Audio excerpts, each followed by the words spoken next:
Bonjour, doyen Bako. Je voudrais rapidement vous apporter l'éclairage que vous m'avez demandé.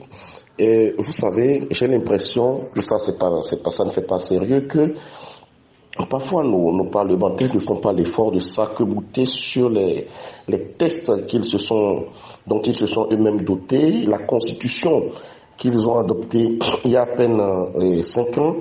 Et ça ne nous aide pas à avancer.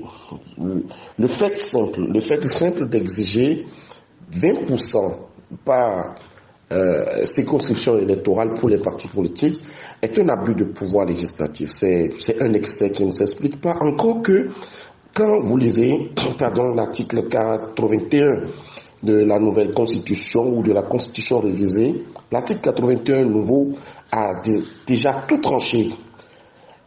La loi fixe, je vous cite l'article, la loi fixe le nombre des membres de l'Assemblée nationale, les conditions d'éligibilité, le minimum de suffrages à recueillir par les listes de candidatures au plan national pour être éligible à l'attribution des sièges, le régime des incompatibilités et les conditions dans lesquelles il est pourvu aux sièges vacants.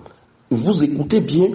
Il est dit que la loi fixe le minimum de suffrages à recueillir par les listes de candidatures au plan national pour être éligible à l'attribution des sièges. La Constitution n'a jamais renvoyé au minimum de suffrages à recueillir au plan des circonscriptions électorales pour être exigible. Si la Constitution énumère les conditions, il ne revient pas, et ça c'est de façon constante, que la jurisprudence l'a ancré dans notre pratique, dans notre ordonnancement. Si la Constitution détermine les conditions d'éligibilité, il ne revient pas au législateur dans une loi ordinaire, de modifier les prescriptions de la Constitution. Il est clair, et je vous le rappelle invariablement, la loi fixe le nombre de députés, les conditions de leur éligibilité et le minimum de suffrages à recueillir par les listes de candidatures au plan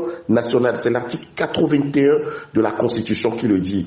Ne vous laissez pas bluffer. Je pense qu'il faut être calme, qu'il faut suivre posément les débats, sans passion, et s'en référer à la Cour constitutionnelle. Ne serait-ce que sur cette disposition, moi je suis convaincu que la Cour ne suivra pas les parlementaires qui ont, et de toute évidence, abusé de leur pouvoir législatif, ne serait-ce que sur cette disposition-là.